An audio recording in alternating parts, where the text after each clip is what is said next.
2024 ಲೋಕಸಭಾ ಚುನಾವಣೆಯ ಅತಿ ದೊಡ್ಡ ಸಂದರ್ಶನ ಏಷ್ಯಾನೆಟ್ ಸುವರ್ಣ ನ್ಯೂಸ್ನಲ್ಲಿ. ಮಹಾ ಸಂದರ್ಶನ ಎಕ್ಸ್ಕ್ಲೂಸಿವ್ ಅಂದ್ರೆ ಇದು.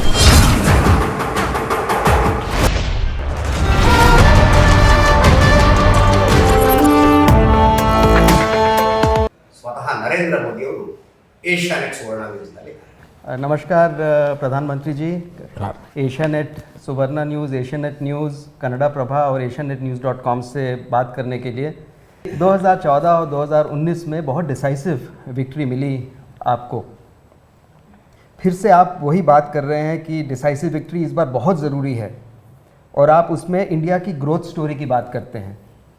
ग्रोथ स्टोरी और डिसाइसिव विक्ट्री का क्या मेल है? देखिए, पहली बात है कि लोकतंत्र में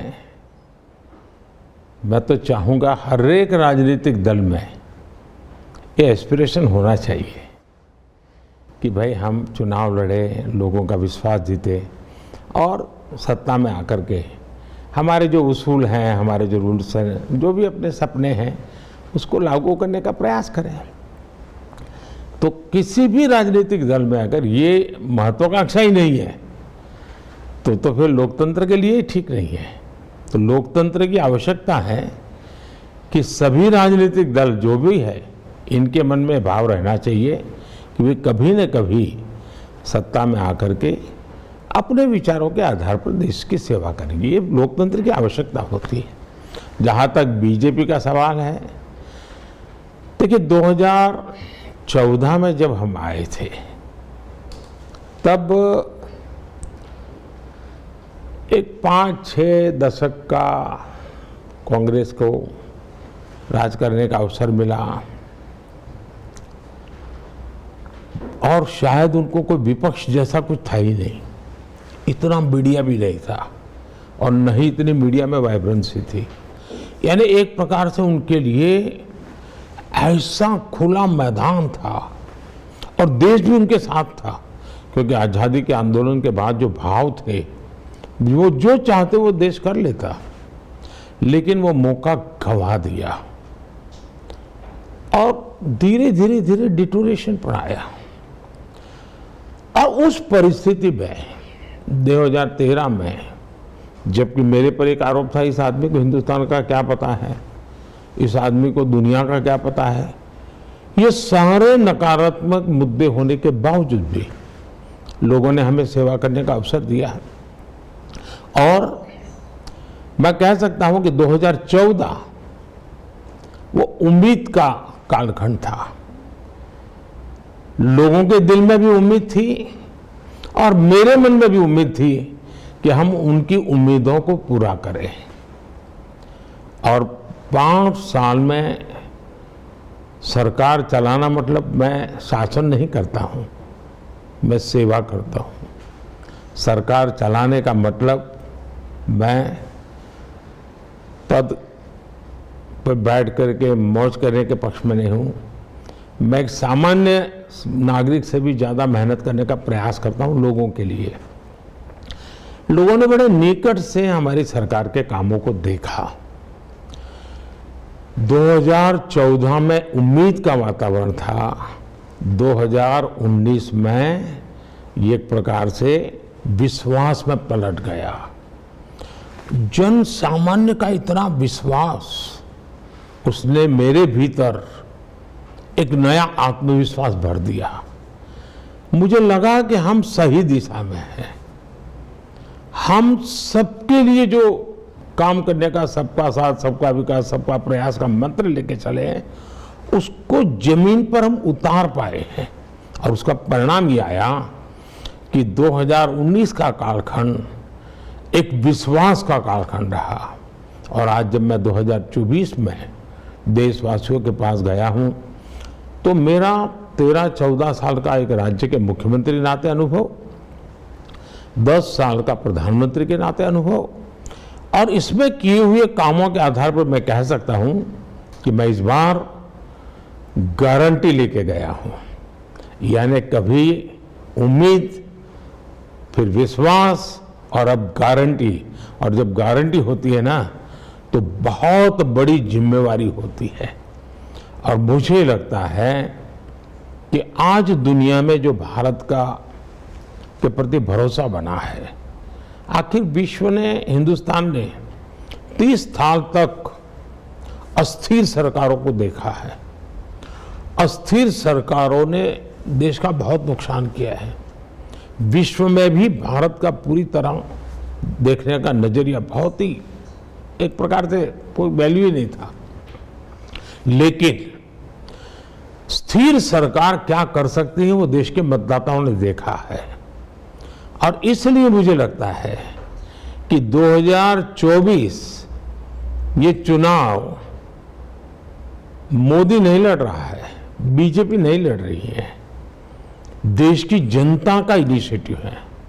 देश की जनता 10 साल के अनुभव के आधार पर निर्णय कर चुकी है और इसलिए ये चुनाव का उस अर्थ में अत्यंत महत्व है।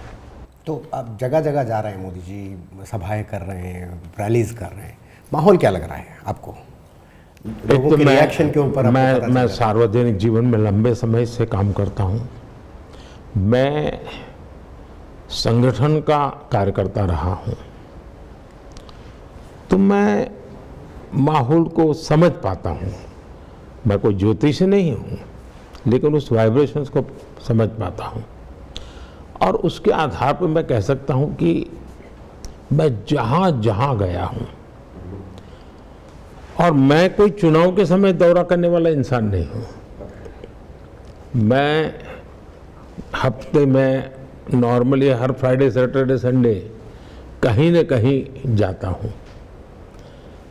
सरकार के कामकाज करता हूँ, वो भी मैं जनता के बीच में करता हूँ और उसके कारण मुझे बदलता हुआ माहौल वो सब उसका मुझे अंदाज आता है। और इसलिए मैं देख रहा हूँ कि ये जो एक तरफा वातावरण दिख रहा है वो चुनाव डिक्लेयर होने के बाद पैदा नहीं हुआ है। ये पिछले 10 साल में निरंतर बढ़ता गया है और लोगों का अप्रत्याशित समर्थन। दूसरी तरफ मुझे बताइए, सामान्य मतदाता, आप ही अगर मतदाता है तो आप मतदाता के नाते वोट करने जाएंगे तो क्या सोचेंगे? पहले तो आप सोचेंगे कि ये देश किसको दे रहा हूँ, किसके हाथ सुपुर्द कर रहा हूँ। तो आप जो भी लोग दिखते हैं कंपैरिजन करेंगे, फिर आप तक नहीं इनको देश उनको सुपुर्द कर सकते हैं। क्यों? तो उनका ट्रैक रिकॉर्ड है, वो जो बात बताते हैं और जो करते हैं, उन सब के आधार पर एक मन बनता है। दूसरा, उनके हमारे साथी कौन है, हमारी सोच क्या है, हमारा एजेंडा क्या है, दूसरे स्टेज पर वो देखता है। औरों के कारनामे कैसे रहे, अनुभव कैसा रहा है, वो देखते हैं। दूसरा, इस बार के चुनाव का एक सद्भाग्य है कि 2014 में मतदाताओं को कंपैरिजन के लिए अवसर बहुत कम था। एक गुस्सा था, मोदी को लाओ। अब उनके पास कंपैरिजन, अच्छा भाई वो ऐसा करते थे, मोदी ऐसा करता है, वो ये गलती करते थे, मोदी ये गलती नहीं करता है, वो ये बुराई करते थे, मोदी नहीं करता है। और इसलिए अब कंपैरिजन के बाद वो नतीजे पर पहुंच रहे हैं। और इसलिए मैं उनकी आंखों में प्रेम तो देखता ही हूँ, आकर्षण भी देखता हूँ, लेकिन साथ साथ उनकी आंखों में जिम्मेवारी में देखता हूँ। वो जिम्मेवारी कहते हैं कि ये चुनाव हम जिताएंगे, मोदी जी आप शांत रहिए, आप चिंता मत कीजिए। ये मैसेजिंग, उम्मीद दिखाई दे रहा है लोगों में। उम्मीद से भी कोई कहीं अनेक गुना ज्यादा है। गारंटी, विश्वास guarantee, that is the progress. आपकी अभी तक की सरकार बहुत ही 2014 से ही है, टोटली एंटी करप्ट। कभी किसी ने कुछ लांछन लगाया, कभी कुछ लगता नहीं है। बिलीफ है कि आप बिल्कुल totally non corrupt government run करते हैं। उसके बाद भी अभी जैसे ईडी के अरेस्ट वगैरह हुए हैं, कई लोग उस पर कहते हैं कि मिसयूज़ हो रही है सेंट्रल एजेंसीज आपके पॉलिटिकल रीजंस के लिए। एंटी करप्शन का है प्लैंक, लेकिन इसके लिए हो रही है। आप उसके बारे में क्या कहना चाहेंगे? मैं आपका बहुत आभारी हूँ कि आपने इस चीज़ को ऑब्जर्व किया, क्योंकि मैं 13 साल तक एक राज्य में भारी बहुमत के साथ सरकार चलाता था। एक अच्छा आर्थिक रूप से अच्छा राज्य, उसमें मैं सेवा करने का मुझे अवसर मिला और पिछले 10 साल से यहाँ हूँ। तो लोग मेरे जीवन को भी देखते हैं, तो मेरे साथ वाले हैं वो भी मेरा जीवन देखते हैं, वो मेरे उसूलों को देखते हैं। और बाय एंड लार्ज हमारा तो यहाँ थोड़ा बहुत लीडर का अगर एक है कि भाई इन चीज़ों में मेरे वैल्यूज़ हैं, तो फिर कोई सर्कल के बाहर पैर नहीं रखता है। दूसरा, मैं प्रारंभ से मेरा एक आग्रह रखा है कि मेरी गवर्नमेंट पॉलिसी ड्रिवन होनी चाहिए, एडवोकेटिज्म नहीं होना चाहिए। ब्लैक एंड वाइट में पॉलिसी रखो। पॉलिसी में गलती हो सकती है, लोगों को आलोचना करने का हक है, लेकिन जब पॉलिसी होती है, ब्लैक एंड वाइट में होती है, तो किसी भी अफसर को इफ्स एंड बट्स का अवसर नहीं मिलता है, डिस्क्रिमिनेशन का अवसर नहीं मिलता है। उसको ये मानना पड़ता है कि ये तो बाएं जाए या दाएं जाए, और इसके कारण जो नागरिक है उसको भी लगता है भाई ये मेरे हक का है, मुझे मिलेगा, ये मेरे हक का नहीं मिलेगा, तो उससे एक विश्वास भी बढ़ता है। दूसरा, आपने देखा होगा हमने कुछ कदम भी उठाए। पहले रिक्रूटमेंट में क्लास 3 क्लास 4 के लिए सब इंटरव्यू होते थे, अब इंटरव्यू 30 सेकंड का होता था। मैं तो दुनिया में ऐसा कोई तेजस्वी देखा नहीं कि 30 सेकंड में तय कर ले कि ये अच्छा है और बुरा है। तो मैंने कहा नो इंटरव्यू, लोग अपना जो भी बायोडाटा है इसके आधार पर अप्लाई करें और कंप्यूटर तय करेगा कि कौन योग्य लोग हैं। पहले 200 आएंगे कंप्यूटर से, उनको ऑर्डर दे दो। हो सकता है 2-4 लोग हमारी अपेक्षा से भी कहा जाएंगे, लेकिन कम से कम उसको ये तो लगेगा कि भाई मुझे तो ट्रांसपेरेंसी से मौका मिला है, मैं अपनी क्षमता बढ़ाऊं, मैं अपना काम करूं। और आज उसके कारण लोअर लेवल पे ऐसी कोई चीज़, अब जैसे इनकम टैक्स असेसमेंट, सबसे ज़्यादा शिकायतें रहती थी, करप्शन का अवसर तो वहीं होता है। हमने फेसलेस कर दिया, टेक्नोलॉजी कर दी। आज मुंबई की फाइल गुवाहाटी में देखी जाती होगी या चेन्नई में देखी जाती होगी या कोची में, किसी को मालूम ही नहीं है। और इसलिए वो मेरिट के आधार पर चीज़ें देखता है, तो लोगों का विश्वास भी बनता है और काम भी सर्विसेज में हमने डिजिटल अप्रोच लिया। ह्यूमन इंटरवेंशन को हम मिनिमाइज करने की कोशिश कर रहे हैं। अब जैसे हमारा जैम पोर्टल है, आप जैम पोर्टल पर आइए, सरकार को जो भी खरीदी करनी है जैम पोर्टल पे जाए, कोई और स्पीड भी होती है, क्वालिटी भी मिलती है।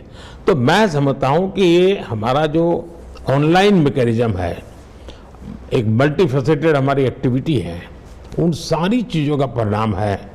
अब जैसे हम किसी प्रधानमंत्री ने कहा था 1 रुपया भेजते हैं तो 15 पैसे जाता है, तो बीच में कोई न कोई पंजा तो खा ही जाता था। अब हम डायरेक्ट बेनिफिट ट्रांसफर कर रहे हैं, 1 रुपया भेजते हैं 100 पैसा पहुंचता है, तो सामान्य मानवीय को भी लगता है मेरे हक का मुझे मिलेगा। तो उसके कारण अब मुझे बताइए, कोरोना के इतने बड़े संकट में भी देश पूरी तरह सरकार के साथ क्यों रहा? उसको विश्वास था कि संकट बड़ा आया है, लेकिन ये भी हमारी तरह मेहनत करते हैं, तो इसका फायदा होता है। तो ईडी और सीबीआई की मिसयूज के बारे में कुछ सवाल उठ रहे हैं। मैं हैरान हूँ जी कि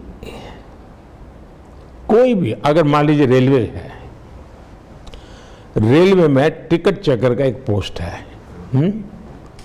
अब कोई ये कहे कि भाई ये क्यों चेक करता है टिकट, क्या हम बेईमान है क्या? टिकट चेकर का दायित्व है कि टिकट चेक करना चाहिए उसने। वैसे आपने ईडी बनाया क्यों, सीबीआई बनाया क्यों? ये उनका दायित्व है। सरकार ने अपने राजनीतिक स्वार्थ के लिए उनको रोकना नहीं चाहिए, उनमें अड़ंगे नहीं डालने चाहिए, उनको स्वतंत्र रूप से काम करना देना चाहिए। जैसे एक टिकट चेकर को करने देते हैं, उसको भी करने देना चाहिए। दूसरी बात है, तो आखिर ईडी ने काम क्या किया है? ईडी ने करप्शन के खिलाफ मामले किए। अब हर प्रकार के होते हैं, सरकारी बाबुओं के होते हैं, ड्रग्स माफियाओं के होते हैं, कई प्रकार के होते हैं। इसमें सिर्फ 3% वो लोग हैं जिनका राजनीतिक जीवन है या राजनीति से जुड़े हुए लोग, 3%। 97% वो लोग हैं जो बेईमानी में कहीं न कहीं धरे गए हैं। कई अफसर घर गए हैं, कई अफसर जेलों में पड़े हैं। इसकी कोई चर्चा ही नहीं करता है कि अगर देश में करप्शन के खिलाफ काम करने के लिए एक संस्था को जन्म दिया आपने, वो तो पुरानी सरकारों ने दिया है, हमने नहीं बनाई है। वे अगर काम न करे तो सवाल पूछना चाहिए, काम करे इसलिए सवाल पूछा जाए, ये लॉजिक बैठता नहीं।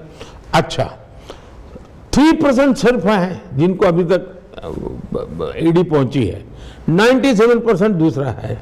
दूसरी बात है, भ्रष्टाचार से सिर्फ रुपया पैसा का न्याय होता है ऐसा नहीं। मान लीजिए एक ब्रिज है, भ्रष्टाचार के तहत ऐसे ही किसी को कॉन्ट्रैक्ट दे दी गया और ऐसे ही उसने ब्रिज बना दिया और कुछ साल में वो ब्रिज गिर गया। मुझे बताइए कितना भयंकर नुकसान होगा। उसी प्रकार से एक सामान्य नागरिक बड़ी मेहनत करके उसने अपनी एग्जाम पास की, लेकिन चूंकि भ्रष्टाचार नहीं कर पा रहा है, क्योंकि उसकी सिफारिश नहीं है, इसलिए उसको हक नहीं मिलता और किसी फालतू व्यक्ति को नौकरी मिल जाती है। यह असंतोष जो है वो देश में लंबे समय तक नहीं चलता है। दूसरा, ईडी ने 2014 से पहले पीएमएलए, जिसके अंतर्गत ईडी ऑपरेट करती है, 1800 से कम उन्होंने केसेस किए थे। अब देखिए, जबकि उनको काम करना था, जबकि उस समय तो सरकार पर बहुत आरोप लग रहे थे भ्रष्टाचार के, 1800 किया। 2014 के बाद हमने 10 साल में हमारे यहाँ सरकार खंड में ईडी ने 5000 से ज़्यादा केसेस किए हैं। ये उसकी एफिशिएंसी है, उसकी एक्टिविटी दिखाता है। 2014 से पहले ओनली 84 सर्चेज कंडक्ट की गई थी, ओनली 84। इतना बड़ा डिपार्टमेंट सोया पड़ा था। 2014 के बाद 7000 सर्चेज हुई है। 84:7,000। 2014 के पहले मैंने उनके 10 साल में करीब 5000 करोड़ रुपीस की प्रॉपर्टी अटैच की गई थी। 2014 के बाद 1.25 लाख करोड़ रुपए की प्रॉपर्टी अटैच की गई है। ये देश की संपत्ति है जी। अब मुझे बताइए, ईडी का ट्रैक रिकॉर्ड क्या बताता है? ईडी का ट्रैक रिकॉर्ड बताता है एफिशिएंसी, बड़े स्केल पर एक्टिविटी और स्वतंत्र रूप से।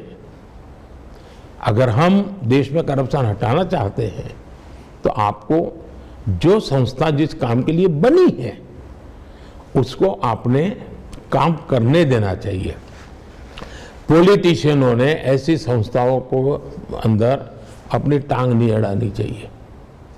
और इसलिए भले मैं प्रधानमंत्री हूं, लेकिन मेरा कोई हक नहीं बनता है कि मैं ईडी के काम के अंदर रुकावट डालूं। क्लियर फोकस साउथ दिखाई दे रहा है मोदी जी, दक्षिण के राज्यों के ऊपर फोकस दिखाई दे रहा है आपका।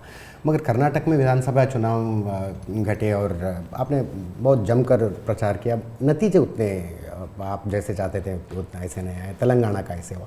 अब 131 जो कॉन्स्टिट्यूंसीज आते हैं उनमें से 50 से ज़्यादा जीतने की उम्मीद रख रहे हैं। पॉसिबल लग रहा है? हमारे देश में एक नैरेटिव बना दिया गया बहुत समय से कि भाजपा यानी अपर कास्ट की पार्टी। रियलिटी ये है कि भाजपा में सबसे ज़्यादा एससी हैं, सबसे ज़्यादा एसटी हैं, सबसे ज़्यादा ओबीसी, ये सारे हमारे सबसे ज़्यादा मेरे मिनिस्ट्री में ओबीसी हैं।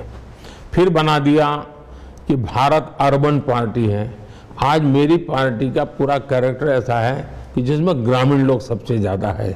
फिर भाजपा का एक कैरेक्टर बना दिया कि ये तो बहुत ही पुरानपंथी पार्टी है, नया सोच ही नहीं सकती है। आज डिजिटल मूवमेंट का नेतृत्व पूरा अगर दुनिया पे कोई करता है तो BJP rule Bharatiya Janata party की सरकार कर रही है। तो ये जो भ्रम फैलाए हुए हैं वो गलत है। दूसरा, आप तेलंगाना देखिए, तेलंगाना में हमारा जो वोट शेयर था, आज हमारा वोट शेयर डबल हो चुका है। 2019 में पार्लियामेंट के जो इलेक्शन हुए, ये लोगों को जानकारी दीजिए आप। 2019 के पार्लियामेंट इलेक्शन में साउथ में सिंगल लार्जेस्ट पार्टी बीजेपी है। सबसे ज्यादा सांसद बीजेपी के हैं। 24 भी होगी, और मैं मानता हूं ये पहले की तुलना में वोट शेयर तो बहुत बढ़ेगा, सीटें भी बहुत बढ़ेगी, ये मैं मानता हूं। दूसरा, साउथ में जो सरकारें हैं उनकी पहचान क्या बन गई है, चाहे कांग्रेस हो, चाहे एलडीएफ हो, चाहे डीएमके हो, सब जगह पे क्या पहचान है। आज हम पुडुचेरी में सरकार में है, पुडुचेरी साउथ में पता होना चाहिए, हम सरकार में हैं। और आप अंडमान निकोबार, हमारा सांसद जीत करके आता है, जहां पर सबसे ज्यादा हमारे साउथ इंडियन भाई भी रहते हैं और बंगाली भाई भी रहते हैं। और इसलिए ये जो सिंप्लीफिकेशन हो रहा है, अब इनकी सरकारों का तरीका क्या है, पूरी तरह ये फैमिली रन सरकारें हैं। भ्रष्टाचार, आकंठ भ्रष्टाचार है जी। अब आप देखिए वहां हाल क्या है साउथ में। कांग्रेस के युवराज उत्तर से भाग करके दक्षिण में आश्रय लिया, उन्होंने वायनाड में निकल गए। इस बार उनकी हालत यह है कि वो इंतजार कर रहे हैं कि जैसे ही 26 तारीख को वायनाड का पोलिंग हो जाएगा, वे किसी और सीट की घोषणा उनके लिए होगी। वो दूसरी सीट की तलाश में है। ये पक्का लिख के रखिए मेरे शब्द। और मैंने एक बार घोषणा की थी पार्लियामेंट में कि उनके बड़े बड़े नेता अब लोकसभा लड़ने वाले नहीं है, वो राज्यसभा में जाएंगे। और मेरे कहने के 1 महीने के बाद उनके सबसे बड़े नेता को राज्यसभा से आना पड़ा, लोकसभा छोड़ देनी पड़ी। तो ये पराजय पहले से स्वीकार कर लिया है जी। और इसलिए मैं इस बार पूरी तरह आश्वस्त हूं कि, और मैं जब ये राम मंदिर को लेकर के मेरा अनुष्ठान चल रहा था, और जब मैं साउथ में अनुष्ठान के समय गया तो मैं देखा कि वहाँ पर जो लोगों का प्यार मैं देख रहा था, लोगों का विश्वास देख रहा था, वो मैं मानता हूँ कि अनप्रेसिडेंटेड था। और मैं पक्का मानता हूँ कि जो मिथ है वो टूटेगा। बहुत जल्द भारतीय जनता पार्टी को सेवा करने का अवसर भी मिलेगा, और इस चुनाव में ज़्यादा से ज़्यादा हमारे प्रतिनिधि संसद में मेरे साथ काम करने के लिए आएंगे। वोट शेयर तो बहुत ही ज़्यादा बढ़ेगा। कर्नाटक से आता हूँ मैं, और कर्नाटक के बारे में ही सवाल। कर्नाटक के कांग्रेस सरकार इस पर निर्भर है कि उन्होंने 5 गारंटी दिए हैं, 2,000 रुपये महिलाओं को जाती है। ये सब गारंटी स्कीम्स, फ्रीबीज आप कैसे देखते हैं मोदी जी? और इसमें खाली ये, क्या इंडिया ग्रोथ स्टोरी को सपोर्ट कर सकती है ऐसी freebies? Can India afford such freebies? और इस बार लोकसभा चुनाव में 1 लाख रुपए हर महिला को, और 25 गारंटी की बात कर रहे हैं। How do you see this? ऐसा है कि उनकी क्या मजबूरी है वो जाने।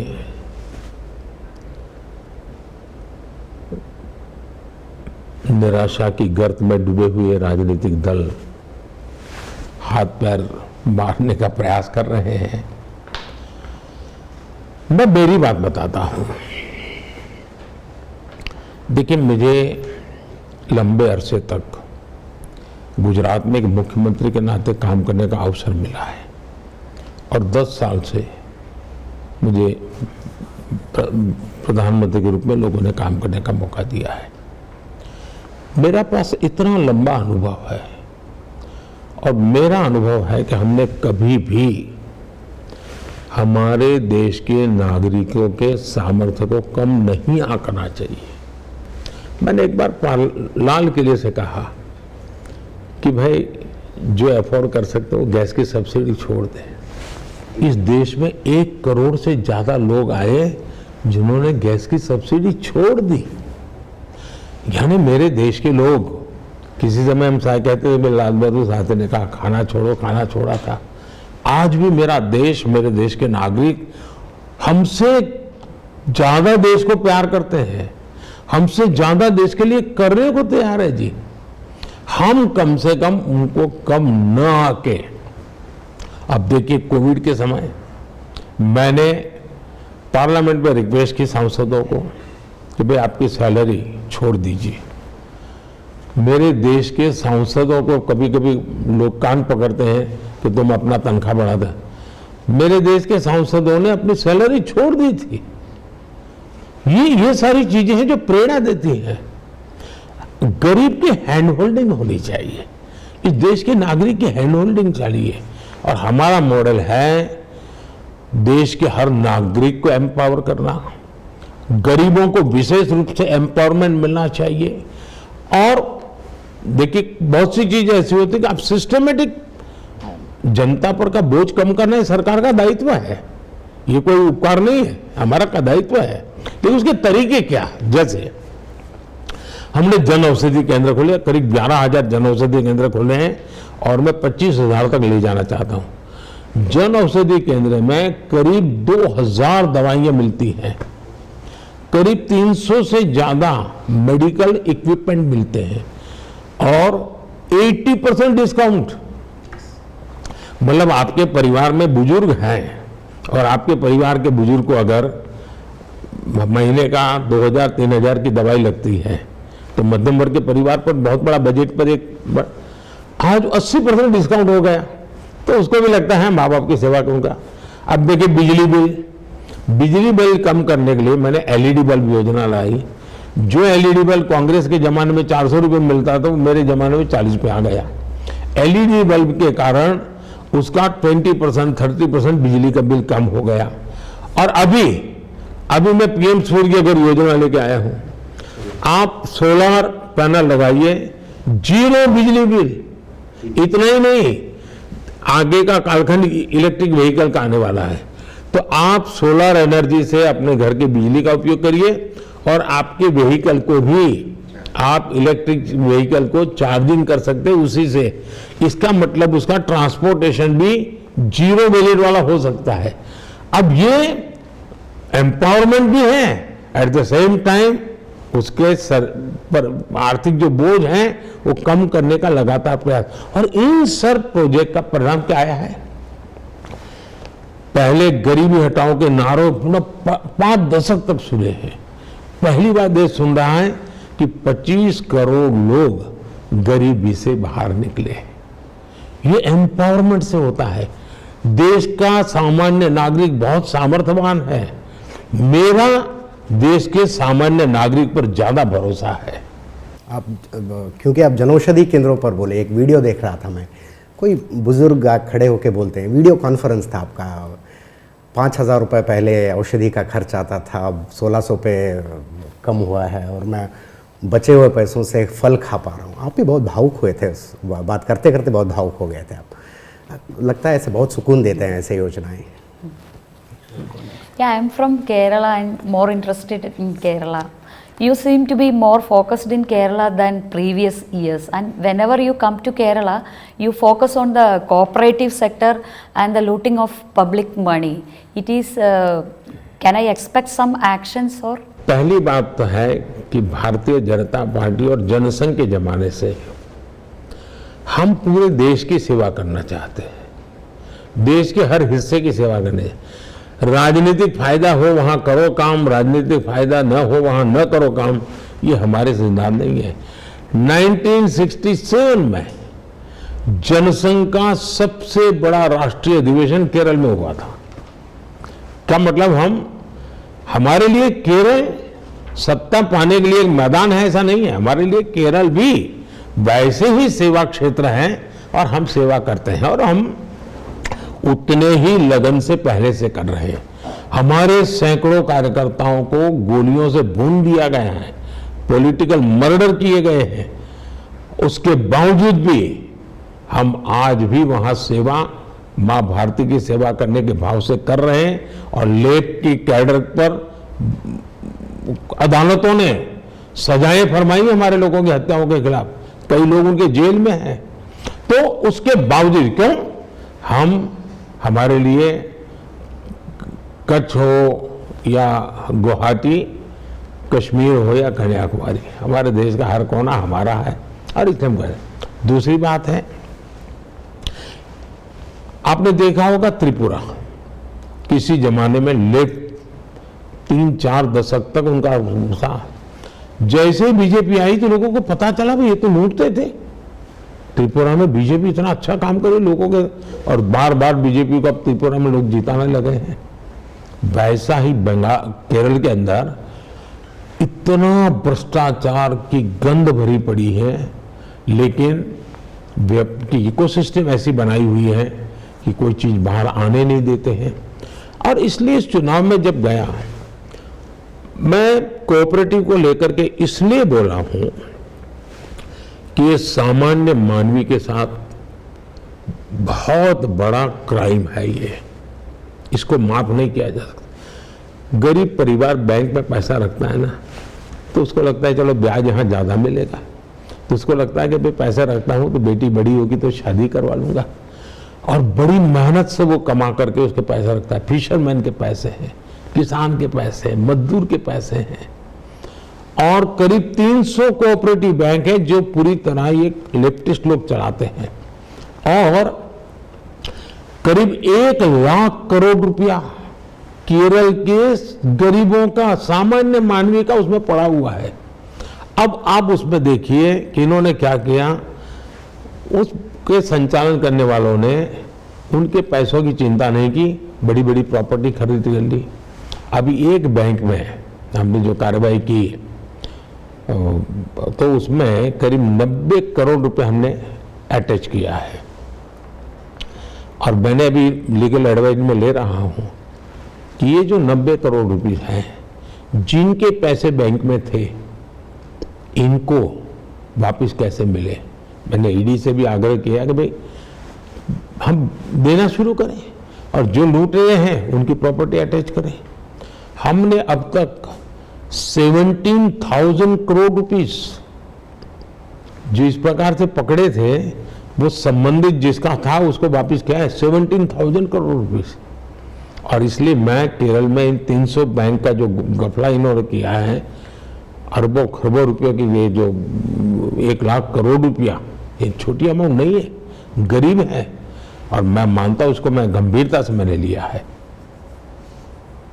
और मेरे लिए चुनाव का मुद्दा नहीं है, मैं सामान्य मानवी के जीवन का मुद्दा है जी। There is a lot of discussion between this north-south divide, and it's alleged that the central government is showing a stepmother attitude to the southern states like Karnataka and Kerala. Kerala has also filed a case in the Supreme Court. Karnataka में government आपके ऊपर आरोप लगाती है कि जितना tax हम देते हैं उसमें से बहुत कम हमें वापस मिल रहा है। अगर ऐसे ही चलता रहा तो सेपरेट नेशन करने की। पहली बात है कि हम सब माँ भारती के कल्याण के लिए, हम सबका दायित्व है, चाहे राज्य सरकार हो, केंद्र सरकार हो, 140 करोड़ देशवासियों के हमारा जिम्मा है। व्यवस्था के लिए अलग अलग लोगों को अलग अलग काम मिले हैं, लेकिन हम सबका लक्ष्य, भारत सरकार का भी लक्ष्य ये होना चाहिए कि केरल के भी किसी गांव के व्यक्ति को सुविधा के लिए जो योजना बननी चाहिए उसको मिलना चाहिए। कर्नाटका के भी किसी व्यक्ति को लाभ मिलना चाहिए तो मिलना चाहिए। तो ये हमारी मूलभूत संविधान का स्पिरिट यही है हमको। अब मुझे बताइए, हिमालय से नदियां निकल रही हैं और हिमालय के जो राज्य हैं वो कह दे कि पानी कहीं किसी कोई मालिकी नहीं है तो मेरी मालिकी है, तो देश चलेगा क्या? कोयला की खदानें हमारी एक स्थान पर है और हम कह दें कि अब मेरे यहाँ से कोयला बाहर नहीं जाएगा, तो और राज्य अंधेरे में डूब जाएंगे कि नहीं जाएंगे? ये सोच ठीक नहीं है जी। ये संपत्ति सब देश की है, कोई हम उसमें से मालिक नहीं है। दूसरी बात है, ये व्यवस्थाएं संविधान में निर्धारित नियमों से चलती है, कोई सरकार और अपनी मर्जी से नहीं करती है। जब 14th फाइनेंस कमीशन आया, उसने एक ऐसा बड़ा जबरदस्त निर्णय किया। पहले 32% डिवैल्यूएशन था, उन्होंने 42 कर दिया। अब सब तरफ से मेरे दबाव था, साहब 42 कर ही नहीं सकते, देश चल नहीं सकता है, आप सरकार चला नहीं पाओगे, फेल हो जाओगे। और सरकार को हक है उसमें से 10 में से 5 चीजें लेनी, 3 लेनी, 2 लेनी, 10 लेनी, न लेनी, सरकार के पास अधिकार है, पार्लियामेंट को अधिकार है। लेकिन जब मेरे सामने आया, मैंने कहा भाई मैं जानता हूं, अफसरों ने कहा साहब ये तो बहुत मुश्किल होगा, भारत सरकार चला रही मुश्किल होगा, इतना डिवोल्यूशन हो जाएगा। मैंने कहा जी नहीं, ये मेरा प्रारंभ है, मुझे राज्यों को पर भरोसा है, राज्य भी अच्छा करेंगे, पैसे जाने दो राज्यों के पास। और हमने 32 का 42 वैसा का वैसा फाइनेंस कमीशन की रिपोर्ट को स्वीकार किया। अब यूपीए के कालखंड में मनमोहन सिंह जी जब थे और रिमोट सरकार चलती थी, तब कर्नाटका को डिवोल्यूशन का 10 साल में 80,000 करोड़ रुपए मिले थे। हमारी सरकार ने करीब करीब 3 लाख करोड़ रुपए दिए हैं। केरला यूपीए के समय 46,000 करोड़ रुपए दिए गए थे। हमारी सरकार ने 1,50,000 करोड़ रुपए दिए हैं। अब ये आंकड़े तो बताते हैं, तमिलनाडु यूपीए के समय तमिलनाडु को 95,000 रुपए, तब की वो सरकार में पार्टनर थे। ये केरल वाले भी सरकार में, दिल्ली में पार्टनर थे, हम नहीं बैठे थे, वो बैठे थे। उस समय करीब 95,000 करोड़ रुपया तमिलनाडु को मिला था। आज करीब करीब 3 लाख करोड़ यानी 2,90,000 करोड़ रुपीस तमिलनाडु को मिला है। ये आंकड़े बताते हैं कि ये झूठ फैलाया जा रहा है, राजनीतिक स्वार्थ के लिए नफरत का वातावरण पैदा किया जा रहा है।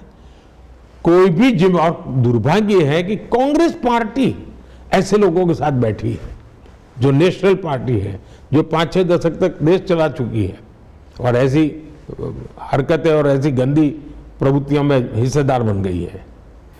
आपने अभी जिस तरह बात की, आपने समझाया कि फैलाया जा रहा है, वो ईस्ट वेस्ट डिवाइड की आजकल बहुत ही ज़्यादा बात होने लग गई है। आपने देखा है कर्नाटका में एक एमपी ने तो खड़े होकर कुछ कहा जैसे कि देश के बंटवारे की बात होने लगती है। आप इस तरह के बिल्कुल अजीब सी और इन सब चीज़ों को कैसे देखते हैं? How do you want to handle such strange comments that people make? पहली बात है, देश के राजनीतिक दल भारत के संविधान को समर्पित होने चाहिए और भारत का संविधान हम सबको देश की एकता और अखंडता का दायित्व देती है। अगर कोई इस प्रकार से प्रवृत्ति करता है, उसको उस राजनीतिक दलों ने बड़ी गंभीरता से लेना चाहिए। और कभी कभी लगता है कि कोई एक आध बार बोल गया, ये जो बीज है ना, पता नहीं कब कौन सी ताकत आकर के उसको खाद पानी डाल करके वटवृक्ष बना देंगे। तो तत्कालीन स्वार्थ के लिए ऐसी भाषा से बचना चाहिए, ऐसे इरादों से बचना चाहिए। और ये देश को बहुत बड़ा नुकसान, कोई भी सरकार रहे, ये भाषा कभी भी लाभ नहीं करेगी।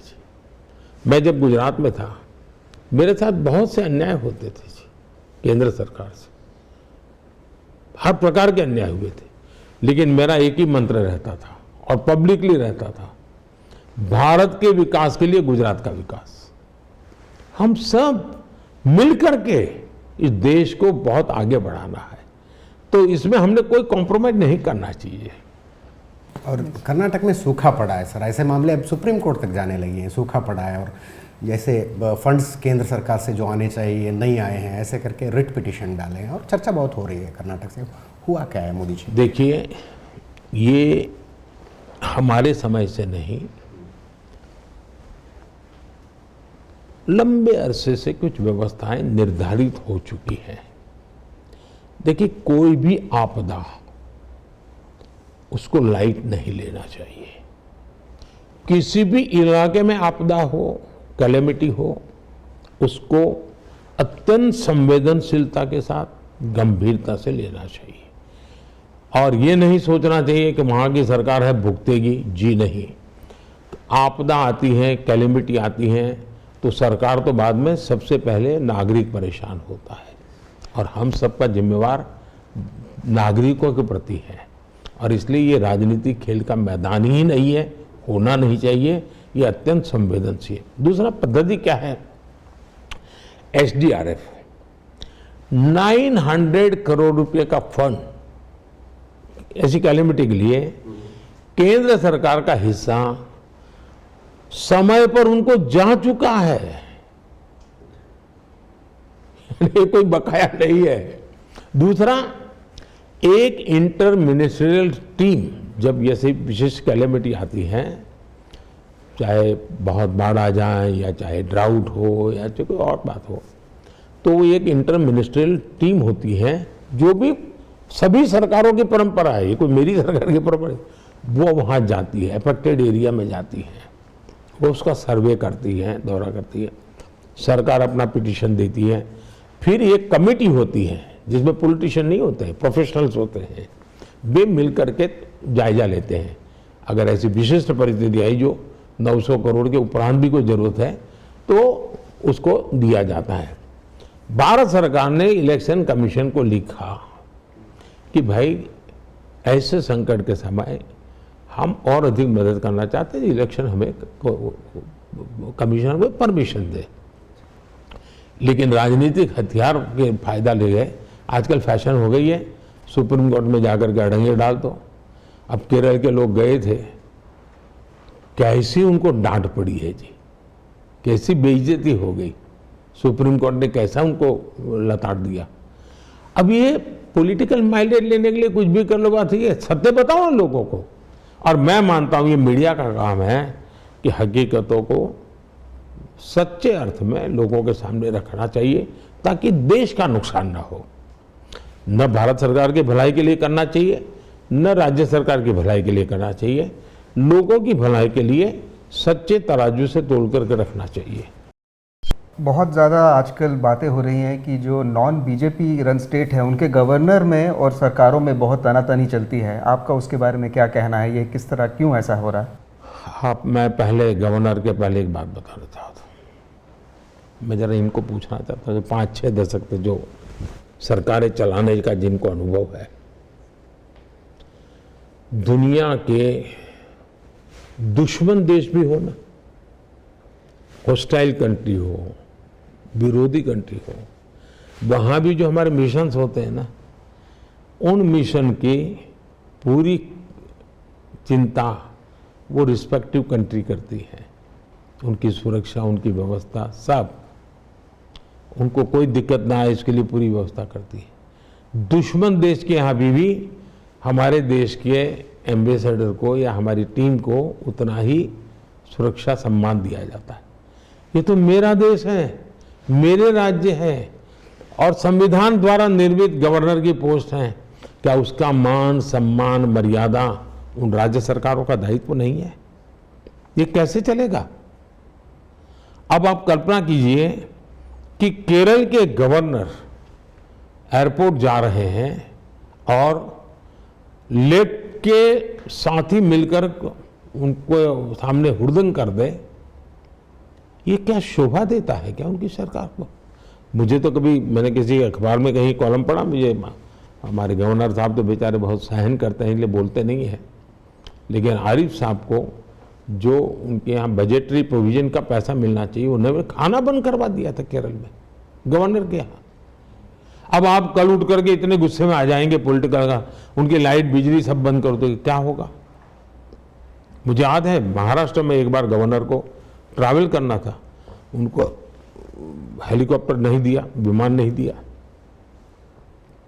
पहले से तय कार्यक्रम था, लास्ट मोमेंट कैंसिल कर दिया। यानी आप इस प्रकार से, अब मुझे बताइए गवर्नर का घर तमिलनाडु में, उनके राजभवन के बाहर बम फूटे, पेट्रोल बम फेंका जाए, क्या राज्य सरकार ये शोभा देता है क्या? और संविधान पदों की जो सैंक्टिटी होती है वो बनाए रखनी चाहिए। मैं तो राज्य में रहा हूं जी, मेरे ऊपर सारे कांग्रेस के गवर्नर थे, मुझे कभी प्रॉब्लम नहीं आता था। मैं उनका मान सम्मान रखता तो वो मेरा मान सम्मान रखते थे, और ये सालों से चलता आया है। अब आज सहन नहीं कर पाते हैं जी। अच्छा, गलत होगा वो तो उसका संवैधानिक पद पर है, उसका दायित्व है, वो करेगा अपनी जिम्मेवारी। Yeah, seeking your attention to Kerala back again. BJP is trying hard to get a foothold in Kerala, and for the last 10 years you are also focusing on Kerala, but it is very difficult to get a terrain there. Why is it so difficult? What are the challenges? पहली बात है कि चुनाव में क्या होता है इसके आधार पर हमारी पार्टी सेवा नहीं कर पा रही, ऐसा नहीं है। आप देख लिए पिछले दिनों जब भी केरल में कैलेमिटीज आई, सर्वाधिक लोग अगर मैदान में रह करके काम किया तो हमारे लोगों ने क्या किया है। और इसलिए आज स्थिति यह है कि केरल में लेफ्ट की जमीन खिसक रही है और वहाँ की जनता को पता चल रहा है कि वहाँ के मतदाताओं की आंख में धूल झोंकी जा रही है। एलडीएफ यूडीएफ इकट्ठा हो तमिलनाडु में, एलडीएफ यूडीएफ आमने सामने लड़ते हो केरल में। अब एशियानेट तमिलनाडु में खबर देगा, साथ है, एशियानेट केरल में खबर देगा, लड़ रहे हैं, तो लोगों का विश्वास टूट जाता है। 2011 विधानसभा चुनाव एनडीए को 6% वोट मिला था। 2014 के बाद लोकसभा, विधानसभा, लोकल बॉडी, हर चुनाव में बीजेपी को करीब करीब 15% वोट मिल रहा है। मतलब हम लगातार प्रगति कर रहे हैं, लेकिन वही एक मापदंड नहीं है। हम जिस प्रकार से वहाँ के लोगों की सेवा करते हैं, भरपूर सेवा करते हैं, करते रहेंगे। और मैं मानता हूँ कि गुड गवर्नेंस और नैरेटिव मिस इन्फॉर्मेशन, इसके बीच में लड़ाई है। इन्होंने अब हवा बना दी थी, कोविड में बहुत सफलता की और सबसे ज़्यादा लोग वहाँ मरे, फैल गए। तो आप मीडिया को कंट्रोल करके हवा फैला दोगे, इससे नीचे की स्थितियां सुधरती नहीं है जी। BJP is trying to reach out to the Christian minority in Kerala, but it is not getting the desired levels. What is the? पहली बात है कि भारतीय जनसंघ, भारतीय जनता पार्टी, हम समाज के सभी वर्गों को साथ लेकर के चलने वाली पार्टी है। हमें सैद्धांतिक रूप से समाज के सभी वर्गों का साथ लेकर के चलना, ये हमारा मूलभूत सिद्धांत है।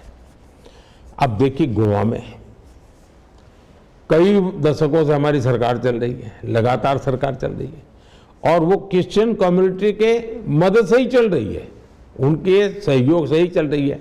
आज नॉर्थ ईस्ट में देखिए, नॉर्थ ईस्ट में हमारी जितनी सरकारें हैं वो ज़्यादातर हमारे मुख्यमंत्री या तो ईसाई हैं, हमारे मंत्रिमंडल के अंदर ईसाई सदस्य हैं, या तो ईसाई समाज ही तो वहाँ है वोटर सबसे ज़्यादा, उनके वोट से ही हमारी सरकारें बन रही है। और इसलिए क्रिश्चियन समाज का हमारे से सहयोग नहीं है, ऐसा आरोप मैं क्रिश्चियन समाज पर नहीं लगा सकता हूँ। हमारे प्रयत्न और ज़्यादा करने चाहिए हमको, हम कर रहे हैं। अब केरला में बूथ से लेकर राष्ट्रीय स्तर तक हमारी लीडरशिप में क्रिश्चियन साथी हैं। क्रिश्चियन लीडर्स, बिशप्स शायद साल में 5-6 बार मेरे से मिलना जुलना होता है। मेरे यहाँ क्रिसमस भी मैं बड़ा अच्छा फेस्टिवल करता हूँ। एलडीएफ यूडीएफ के झूठ से क्रिश्चियन कम्युनिटी तंग आ गई है और मेरे पास आकर के वो उन्हीं की शिकायत करते, बोले हमारे चर्चों के बीच में इतनी लड़ाई करवा दी है, हमारी चर्च की प्रॉपर्टी को इतना संकट में डाला हुआ है, आप हमारी मदद कीजिए। वो भारत सरकार से मदद चाहते हैं, ये मुसीबत में है, और मैं इतनी मुसीबत में वहाँ चर्च जी रहा है, उनकी मुसीबतें मैं देख रहा हूँ, हम उसकी चिंता करने। अब जैसे फिशरमैन है, मैंने अलग अलग फिशरी डिपार्टमेंट बनाया है ताकि हमारे कोस्टल एरिया के लोगों की मदद हो सके। अब ये उसका स्वागत करते हैं लोग, और ये मेरी कोशिश है कि इस प्रकार के प्रयत्नों से उनकी आर्थिक स्थिति अच्छी बने, उनको मॉडर्न टेक्नोलॉजी का फ़ायदा मिले, और ब्लू इकोनॉमी का जो मेरा क्षेत्र है उसमें भी उस समाज के काफ़ी लोगों को फ़ायदा होने की संभावना है। अच्छा, क्रिश्चियन समुदाय का स्वास्थ्य और शिक्षा क्षेत्रों से गहरा जुड़ाव रहा है। अच्छा, मैं वेटिकन गया तो होली पोप को मिलने गया था, तो बड़ी लंबी चर्चा हुई जी, और उनको मेरी सरकार के कामों की काफ़ी जानकारियाँ थी, काफ़ी विषयों पर का, और बहुत से मुद्दों में हम बोर्ड पर थे। और मैंने तो उनसे कहा कि आप भारत आइए, मैंने निमंत्रण दिया है उनको। हो सकता है शायद अगले साल वो अपना कार्यक्रम बना ही ले। And the Congress and the UDF alleges that you are going soft with CM Pinarayi Vijayan and his family, especially in the case of gold smuggling. Your response? ऐसा है कि हमारा मोदी का सॉफ्ट होना या हार्ड होने का कोई मतलब ही नहीं है। ये काम इंस्टीट्यूशंस करती हैं, स्वतंत्र रूप से करती हैं, और न मेरी सरकार ने न प्रधानमंत्री ने ऐसी चीज़ों में टांग अड़ानी चाहिए, मेरा सिद्धांत है। जहाँ तक कांग्रेस और कम्युनिस्ट का सवाल है, मैं कहता हूँ ये एक ही सिक्के के दो पहलू है, ये कोई अलग है ही नहीं। भ्रष्टाचार में डूबी पिनराई सरकार को हमने हमेशा बेनकाब किया है, मेरे यूनिट ने किया है, हमने भी किया है। क्योंकि अब देखिए 15 अप्रैल का भाषण, CMRL के साथ सौदे का मुद्दा उठाया, हमने डिटेल में उठाया। गोल्ड स्मगलिंग मामले में CM ऑफिस की ओर हमने बिल्कुल इशारा किया, साफ साफ बता दिया। कम्युनिस्ट पार्टी दो बुराइयों के उस पर कभी पहचान नहीं थी, न परिवारवाद का आरोप होता था कम्युनिस्ट पार्टी पे, न भ्रष्टाचार का आरोप होता था। आज इन दोनों में केरल कम्युनिस्ट पार्टी औरों को भी उन्होंने पीछे छोड़ दिया है। यानी बिहार के कुछ राजनेता और जो बदनाम राजनेता है, उससे भी बुरा हाल परिवारवाद का केरल के कम्युनिस्ट पार्टी में दिखता है, उससे भी बुरा हाल दिखता है। अब देखिए CPM ने कोऑपरेटिव बैंक को लूटा है, उसको बेनकाब करने का काम हमने ही किया है, और आने वाले दिनों में भी लोगों को न्याय दिलाने के लिए हम भरपूर कहेंगे। और कांग्रेस केरला में बोलेगी इन्हें जेल डालो और अगर मैं जेल डालूंगा तो दिल्ली आकर के बयान करेंगे कि देखिए राजनीतियों के प्रति विंडिक्टिव है। अब ये दो प्रकार की बातें करने वाले लोगों को देश कभी स्वीकार नहीं कर सकता है जी। And I will like to ask about some projects of the central government, like the housing scheme. It is mandatory that your Prime Minister picture shall be pasted on the house. In Kerala, people and the political parties feel it's a humiliation for the beneficiaries. Your response to that, please. पहली बात है, कोई photo वगैरह का विषय है नहीं, सवाल है उसका नाम। PM आवास योजना नाम का सवाल है, उसका एक लोगो होता है ताकि उसकी आइडेंटिटी हो। बजट जो भारत सरकार का बनता है वो बजट संसद पारित करती है, योजना स्कीम उनके नाम पर पारित करती है। अगर आप वहाँ नाम बदल देंगे तो यहाँ मेरे पास ऑडिट रिपोर्ट निकलेगा कि केरल में तो PM आवास है ही नहीं, आपके पैसे कैसे दे दिए, तो मैं CAG को क्या रिपोर्ट दूंगा, मुझे बताइए।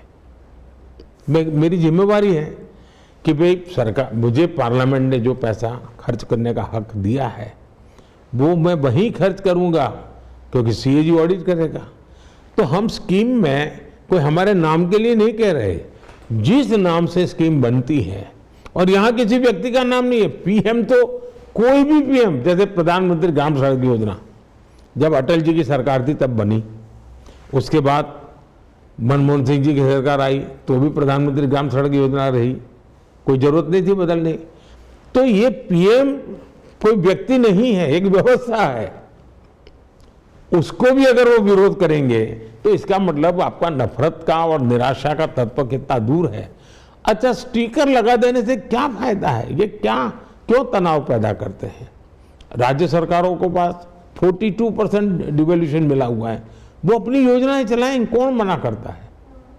और इसलिए हमारे कोऑपरेटिव फेडरलिज्म में दोनों की जिम्मेवारी होती है। अब केरल को लगता है कि इन जिम्मेवारियों को नहीं निभाएंगे। You have अब concentrated. मुझे बताइए, हमने आयुष्मान आरोग्य मंदिर ये योजना बनाई, बजट से हमको उस काम के लिए पैसा मिला हुआ है। अब केरल ने कह दिया हम मंदिर नहीं लिखेंगे। मंदिर का मतलब पूजा घर नहीं है जी। आप मेरे यहाँ बड़ौदा में जाइए, हाई कोर्ट को, वहाँ कोर्ट जो है उसको न्याय मंदिर कहते हैं। हमारे यहाँ पहले जो बच्चे उसको जाते थे प्री प्राइमरी तो बाल मंदिर बोलते थे। अब बाल मंदिर को वर्शिप का स्थान थोड़ा है, तो ये आरोग्य मंदिर कहा तो सामान्य हमारे टर्मिनोलॉजी है, वो कहते हैं हम नहीं करेंगे। अब ये तरीका जो है वो नफरत का वातावरण है, वो उचित नहीं है। You are concentrating on bettering the relationship with the Middle East, and many of the Middle East countries have honored you. With the highest why awards, why it has happened never earlier? देखिए, देश का दुर्भाग्य रहा कि पिछली सरकारों ने हमारे वेस्ट एशिया के साथ जो संबंधों को मजबूत करना चाहिए उसकी दिशा में कभी ध्यान नहीं दिया। हम दो ही काम करते थे, एक ऑयल इंपोर्ट करते थे और सस्ते मैन पावर को मजदूरी के लिए एक्सपोर्ट करते थे। अब ये कोई समझदारी का काम नहीं था। आज हमारा रास्ता बहुत ही मजबूत है और सेलर बायर से निकल करके एक कॉम्प्रिहेंसिव डेवलपमेंट की ओर जा रहा है। अब हमारा यूएई के साथ हमारा ट्रेड एग्रीमेंट हुआ है यानी मल्टी डायमेंशनल एक्टिविटी ये हम आज कर रहे हैं। आज टेक्नोलॉजी और सर्विसेज भी हम एक्सपोर्ट कर रहे हैं जगह पे। एजुकेशन सेक्टर, हमारी यूनिवर्सिटीज वहाँ काम करने लगी है। एग्रीकल्चर प्रोडक्ट के लिए हमारा समझौता हुआ है, फूड प्रोसेसिंग में लोग यहाँ इन्वेस्टमेंट करने के लिए तैयार हुए। 2015 में मैंने यूएई का दौरा किया था प्रधानमंत्री बनने के बाद। आप जानकर के चौंक जाएंगे, जिस देश में मेरे देश के 25-30 लाख लोग रहते हैं, मेरा केरल सबसे ज़्यादा वहाँ रहता है, लेकिन मेरे देश का प्रधानमंत्री 30 साल तक वहाँ नहीं गया था। 30 साल तक मेरे देश का प्रधानमंत्री अगर उस देश में नहीं जाता है तो मेरे वहाँ जो भारतीय भाई बहन काम कर रहे हैं उनकी क्या इज्जत रहेगी, उनको क्या सम्मान मिलेगा, उनको क्या हक मिलेगा। तो मेरे दिल में एक दर्द था कि जहाँ मेरे केरल के भाई इतनी सारी संख्या में काम कर रहे हैं, मैं उनकी खबर पूछने के लिए जाऊँगा। और मैं गया और पिछले 10 साल में मैं 13 बार मिडल ईस्ट गया हूँ, क्योंकि मैं मानता हूँ कि इससे हमें हमारे लोगों को, अब जैसे कोविड के समय वहाँ से लोग भाग रहे थे, ये सभी देशों के लोगों ने मुझे मैसेज किया कि मोदी जी ये हमारे ही भाई हैं, आप चिंता मत कीजिए, कोविड में हम उनकी केयर करेंगे। और इन सभी देशों ने जैसे हम हमारे देश में कोविड के लोगों की केयर करते थे ना, वैसी केयर की। तो संबंधों का लाभ मेरे देश के नागरिकों को मिलना चाहिए और मैं दे रहा हूँ। अब देखिए, यमन में बहुत भारी बमबारी चल रही थी, बहुत बड़ी मात्रा में हमारे लोग थे, मुझे 5000 लोगों की इवैक्यूएट करना था। ये संबंध थे ना, तो मैं बमबारी को रुकवाने में सफल हुआ और उस समय मैं उनको लेकर के वापस आया। 2023 में सूडान में भारतीय नागरिक दोनों, और वो तो वहाँ आंतरिक रूप से 2 फोर्सेस लड़ रहे थे, उनको हम निकाल करके सऊदी जेलों में हमारे ज़्यादातर केरल के लोग थे, करीब 850 लोग, 850 लोग जेलों में सड़ रहे थे। मैंने सऊदी से बात की और मेरी रिक्वेस्ट पर 850 लोगों को उन्होंने बरी कर दिया, वो वापस हिंदुस्तान में आ गए, अपने परिवार के साथ रह रहे हैं। कतर में 8 नेवी वेटरन्स को फांसी हुई थी। मैं वहाँ के राजा का आभारी हूँ कि उन्होंने उनको पार्डन किया। तो हमारे संबंधों की ताकत होती है।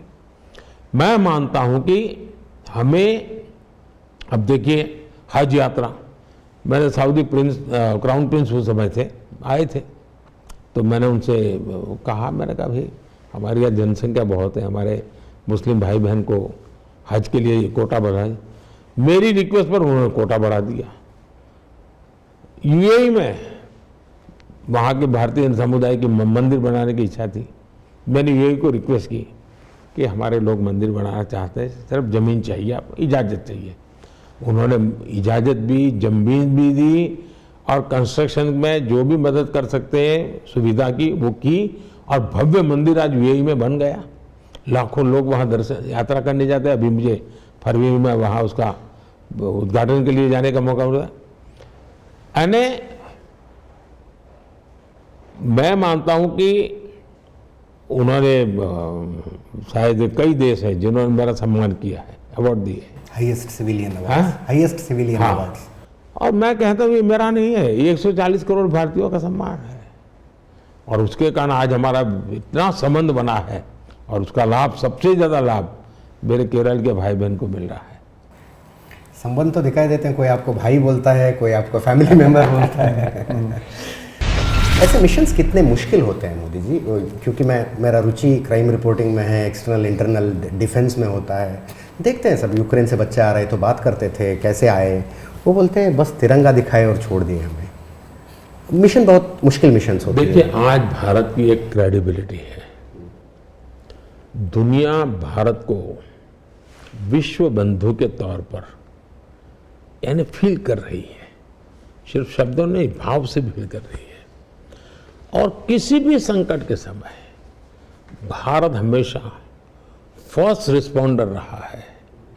अब मैंने अभी कावेरी ऑपरेशन चलाया था, मेरे कर्नाटका के सबसे लोग वहाँ थे, सूडान से मुझे लाना था। उनको हक्की पिक्की बोलते हैं। हाँ, उन सबको हम लेकर के आए जी। और वो तो बेचारे ऐसा काम करते थे मेहनत का कि उनके लिए तो अगर रोजी रोटी बंद हो जाए तो क्या खाना वो भी मुश्किल था, लेकिन हम लेकर के आए। और इसलिए विदेश नीति का जो पर्सपेक्टिव है वो हमने पूरी तरह बदल दिया है। हमने हमारे नीति में हमारे डायस्पोरा को भी उतना ही महत्व दिया है जितने की हमारे डायस्पोरा की ताकत है, उसको हमने जोड़ना चाहिए। डायस्पोरा में कोई भी संकट हो, हम कहते हैं भाई पासपोर्ट का रंग कोई भी होगा, मेरे लिए वो हिंदुस्तान की है, ब्लड जो है ना वो हिंदुस्तानी है।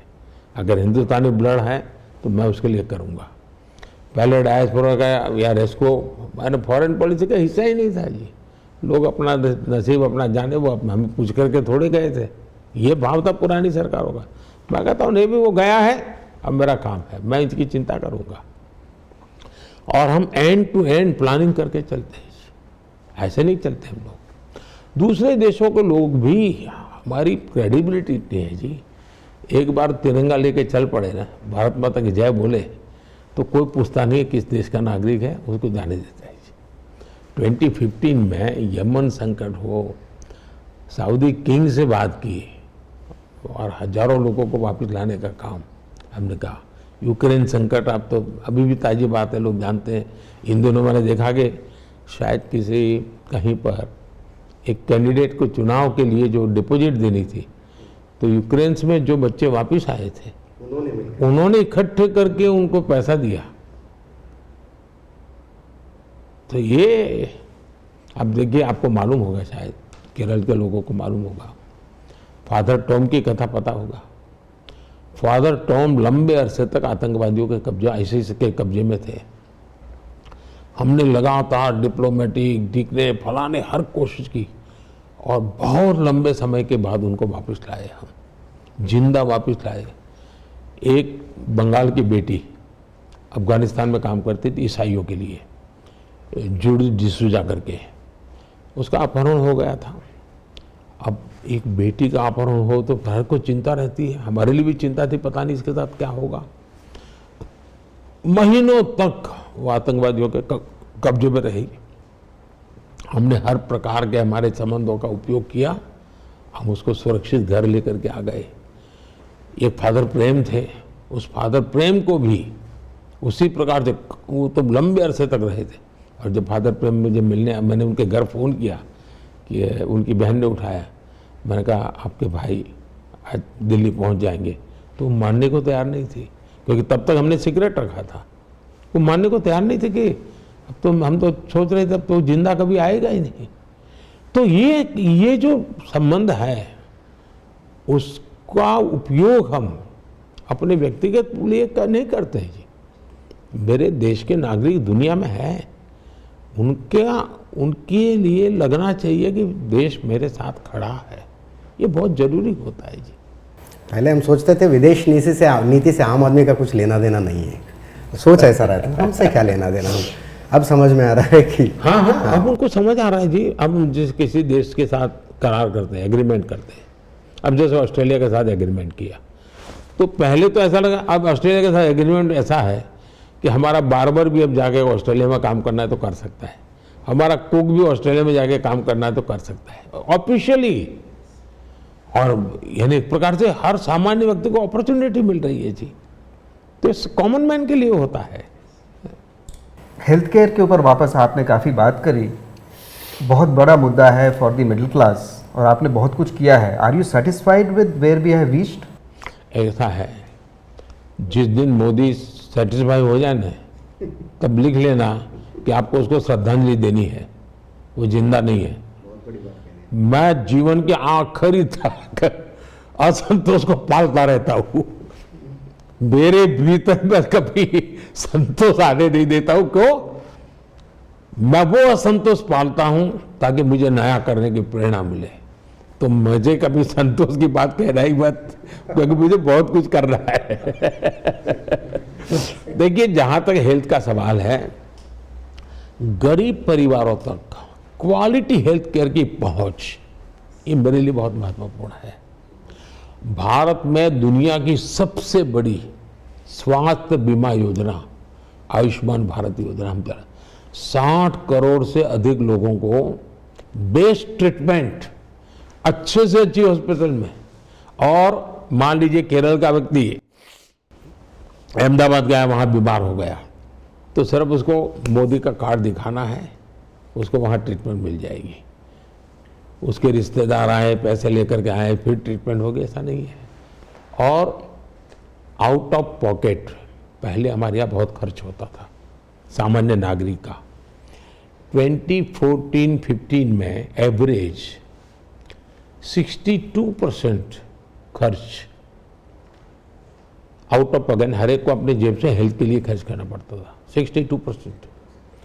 आज वो कम होते होते 47% हो गया है। मतलब ये व्यवस्थाएं विकसित हुई, सुविधा हुई है।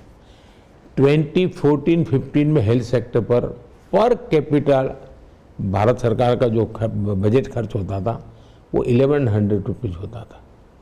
आज हेल्थ सेक्टर का पर कैपिटल खर्च करीब करीब 2 गुना हमने कर दिया है। आयुष्मान भारत से लाभार्थियों के 1.25 लाख करोड़ रुपए बचे हैं देश के नागरिकों के, क्योंकि सरकार ने खर्चा किया। इससे ज़्यादा कभी कभी परिवार में बुजुर्ग लोग हैं ना, बताते नहीं कि मैं बीमार हूँ। क्यों? उनको लगता है बेटे पर बोझ हो जाएगा, कर्ज हो जाएगा। अब वो निश्चिंत होकर के ट्रीटमेंट करा रहा है और 1.25 लाख करोड़ रुपया बचा है। 11,000 से ज़्यादा जन औषधि केंद्र, मैंने कहा 80% डिस्काउंट से दवाई देते हैं, और वो जन औषधि केंद्र में 25,000 तक ले जाने वाला हूँ। 70 वर्ष से ऊपर के लोगों के लिए मैंने इस बार घोषणा पत्र में कहा, किसी भी आर्थिक बैकग्राउंड का हो, कोई भी सामाजिक में, हिंदुस्तान का कोई भी नागरिक जो 70 साल से ऊपर हैं, उसको अब आयुष्मान कार्ड मिलेगा। उसकी हेल्थ की पूरी जिम्मेवारी, इलाज की जिम्मेवारी भारत सरकार लेगी। इसका मतलब हुआ उसको तो लाभ हुआ ही, लेकिन उसके परिवार को बहुत बड़ा लाभ होता है कि चलो पिताजी, दादाजी, माँ, माता जो खर्चा होता था वो बच्चों के लिए खर्च करूँगा। ये बहुत बड़ा बोझ मैंने कम कर दिया है 10 वर्षों में। अब ह्यूमन रिसोर्स का हो या इंफ्रास्ट्रक्चर को, मेडिकल कॉलेज में जबरदस्त बढ़ोतरी। 2014 में 387 मेडिकल कॉलेजेस थे हमारे देश में, आज बढ़कर के 706 हो गई है इतने कम समय में। 2014 में एमबीबीएस सीटों की संख्या करीब करीब 51,000 थी, अब वो 1 लाख से ज़्यादा हो गई है। मतलब ज़्यादा डॉक्टर मिलेंगे, ज़्यादा सेवा होगी, और डॉक्टरों की संख्या बढ़ेगी तो गांव को तक ट्रीटमेंट की व्यवस्था होगी। पीजी सीटों की संख्या बढ़कर 2 गुनी से ज़्यादा हो गई है, ताकि मुझे आगे चल करके अच्छे मेडिकल कॉलेज के लिए प्रोफेसर भी मिलेंगे। यानी इंफ्रास्ट्रक्चर की बात हो, ह्यूमन रिसोर्स की बात हो, पॉलिसी की बात हो, बजट की बात हो, एजुकेशन की बात हो, हेल्थ सेक्टर को हमने एक कॉम्प्रिहेंसिव वे में आगे बढ़ाया है जी। Kerala has a huge tourism potential. What efforts will be taken to boost this tourism potential of Kerala and India? आपने बहुत अच्छा सवाल पूछा। देखिए, मैं मानता हूँ कि आने वाले दिनों में भारत के ग्रोथ में बहुत बड़ा कंट्रीब्यूशन टूरिज्म का होने वाला है। टूरिज्म इंडस्ट्री बहुत फलने, क्योंकि G20 मैंने अनुभव किया, मेरी कोशिश थी कि G20 के द्वारा मेरे राज्यों को दुनिया के सामने एक्सपोजर मिले, दुनिया मेरे राज्यों की ताकत देखे, और इसलिए हमने G20 की 200 के करीब मीटिंगें हिंदुस्तान के अलग अलग स्थानों पर की। तो दुनिया के लोगों को लगा यार हिंदुस्तानियों ने दिल्ली नहीं, हिंदुस्तानियों ने आगरा नहीं, हिंदुस्तानियों ने बहुत कुछ है। तो मैंने ग्राउंड बनाने की दिशा में एक के बाद एक, मैं आज हिंदू दुनिया के कोई भी देश के नेता आते हैं तो मैं उस स्टेट में लेके जाता हूँ, ताकि आपने देखा होगा मैं अफ्रीका में एक बेटी की आँख की ट्रीटमेंट केरल में करवाई थी, एक राष्ट्रपति वहाँ के थे उनकी। बाद में उसका बहुत मैंने ब्रांडिंग किया कि भाई हमारे यहाँ केरल का आयुर्वेद है, आप वहाँ का जो बीमारी आपकी होती नहीं है आप यहाँ आइए। तो मैं खुद एक प्रकार से ब्राह्मण एम्बेसडर केरल का बन गया हूँ, मैं काम करता रहता हूँ। अब देखिए केरल में क्या नहीं है, क्या वाइल्ड लाइफ है, क्या बढ़िया समंदर है, कितने बढ़िया पहाड़ी इलाके हैं, लेकिन उसका हमने सही इस्तेमाल नहीं किया। देखिए एडवेंचर स्पॉट्स हो, यानी मैं मानता हूँ हर प्रकार में, इवन टेम्पल यानी स्पिरिचुअल टूरिज्म, आप देखिए गुरुवायूर पद्मनाभ स्वामी मंदिर, सबरीमला मंदिर, क्या नहीं है जी। उसी प्रकार से भारत का सबसे पुराना चर्च केरल में है, ये टूरिज्म का। उसे चेरामन जुमा मस्जिद है, भारत में बनने वाली वो ये पहली मस्जिद है जी। तो यानी अब हमारे यहाँ मार्शल आर्ट है, कलाराईपट्टम, दुनिया में क्यों ना जाए, कथकली, मोहिनीअट्टम, क्या नहीं है जी। मैं समझता हूँ टूरिज्म में भी वेलनेस टूरिज्म शायद केरल से बढ़कर के कोई जगह नहीं। आज योग और आयुर्वेद का इतना दुनिया में आकर्षण बना है, आयुर्वेद हेल्थ सेंटर हमारा केरल बन सकता है। यानी केरल एक प्रकार से दुनिया के लिए आकर्षण का नहीं हो सकता है, एक उनको लगे कंपल्सन हो जाएगा उनकी जिंदगी में एक बार तो केरल जाना चाहिए। यहाँ तक हम उसको आगे बढ़ाना चाहते हैं जी, मेरी कोशिश है बढ़े। और युवाओं के साथ आपके लगाव मोदी जी, अब जो 18 साल का बच्चा है वो जब आप सत्ता में आए थे 8 साल का था, और उसके अलग अलग प्रेफरेंसेस बन चुके हैं। आप भी कंटेंट क्रिएटर के साथ एक प्रोग्राम किया, बहुत सेंस ऑफ प्रेजेंस बहुत बढ़िया था आपका। और हाल ही में गेमर्स के साथ भी आपने एक कन्वेंशनल ये किया। I mean why do you think it is important? वो एक मान लीजिए 21st सेंचुरी जो है वो टेक्नोलॉजी ड्रिवन है, आपको मान के चलना पड़ेगा। अगर मैं नॉर्मली मेरा जो एज ग्रुप के व्यक्ति हैं और जिस युग से वो निकल करके आए हैं वहाँ कुछ था नहीं, अगर मुझे सरकार चलानी है तो मुझे इसका प्राइमरी नॉलेज तो होना चाहिए, फर्स्ट हैंड एक्सपीरियंस होना चाहिए। अब मुझे रूटीन में किसी ने पूछा होता गेमिंग, तो मैं बच्चों को कह नहीं टाइम खराब मत करो, मैं उसमें डिटेल में जाने लगा, स्टडी करने लगा, तो मुझे लगा कि परसेप्शन ठीक नहीं है। हमें उसको रिस्ट्रिक्शन देने के बजाय हमने उसको चैनलाइज करना चाहिए, प्रॉपर वे में डाइवर्ट करना चाहिए। दूसरा, गेमिंग की दुनिया में आज हिंदुस्तान के लोग सबसे ज़्यादा है, लेकिन गेमिंग का मार्केट बाहर के लोग कब्जे में है। मेड इन इंडिया गेमिंग क्यों ना हो? भारत के पास इतनी कथाएं हैं, इतनी चीज़ें हैं हम। और दूसरा, गेमिंग का उपयोग हमारी नई पीढ़ी को हम संस्कारित भी कर सकते हैं। उसको हम जैसे स्कूल कॉलेज में आजकल उनको एक प्रोजेक्ट देते हैं बच्चों को कि भाई ये तुम्हारा असाइनमेंट है, एक हफ्ते में करके लाओ, तो बच्चा बेचारा स्टडी करता है।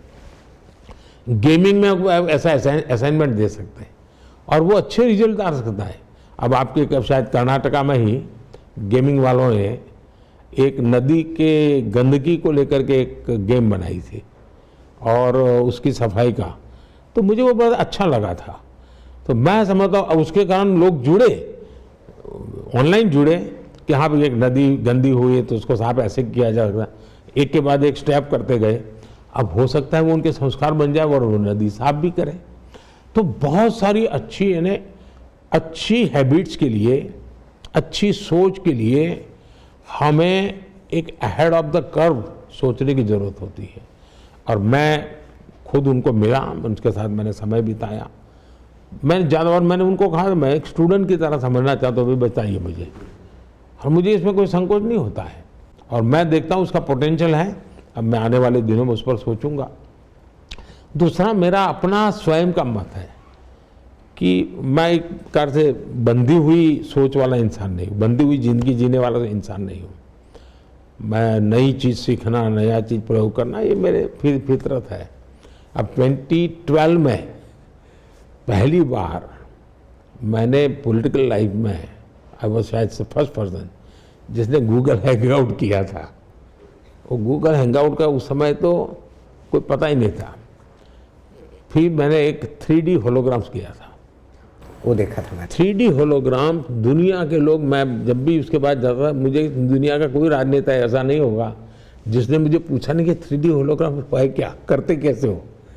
और बोले ये जो नाच गान वाले होते हैं वो डांसिंग वगैरह उसमें तो कर लेते हैं, ये कैसे करते हैं आप।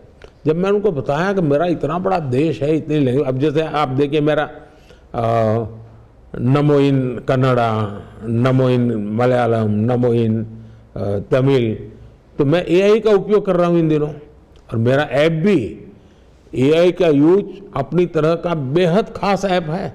इवन आपके मेरी फोटो आपके साथ कभी निकली होगी, आप नमो ऐप पर जाकर के AI टूल का मेरा उपयोग करोगे और अपनी खुद की फोटो लगाओगे तो मेरे साथ जितनी फोटो है आपकी पिछले 30-40 साल की सारी फोटो एक साथ आपको मिल जाएगी।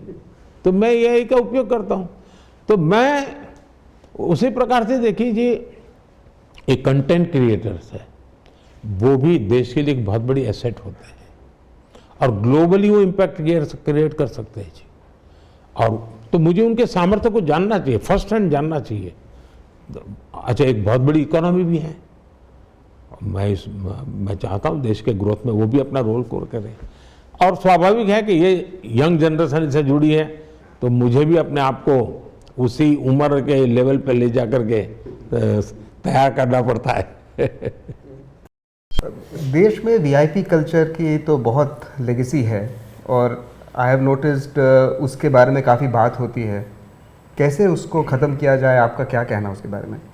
ये बहुत ही चिंताजनक और दुर्भाग्यपूर्ण बात है, क्योंकि ये VIP कल्चर का ओरिजिन जितनी मेरी समझ है एक कॉलोनियल काल से एक प्रकार से जुड़ गया। अंग्रेजों के लिए एक प्रकार के कानून, सामान्य जनता के लिए दूसरा कानून। उनका रहन सहन एक, बाकियों का रहन सहन एक, उनकी जगह एक, बाकी उनकी गाड़ी निकलेगी तो अलग, उनका टांगा निकलेगा तो अलग, ये एक प्रकार से। और अंग्रेजों के जाने के बाद ये सब जाना चाहिए था, लेकिन नहीं गया। हमारे नेताओं ने उसको जारी रखा। अब मैं जब आया तो मैंने पहला काम किया, नो लाल बत्ती। मैंने कैबिनेट निर्णय किया है, कोई लाल बत्ती, रेड लाइट नहीं होगी गाड़ियों पर। ये चलते हैं और सायरन बजाते हैं झुम झुम झुम करके, क्या मतलब है। मैं गुजरात में था, मेरे सभी मिनिस्टर्स को नियम था कि कोई सायरन नहीं बजाएगा। बहुत बड़ा ट्रैफिक हो, जरूरत पड़ गई तो थोड़ा हल्का सा एक करके बंद करो भाई। ये कौन हम बड़े बादशाह हैं कि हम सायरन बजा के चलेंगे।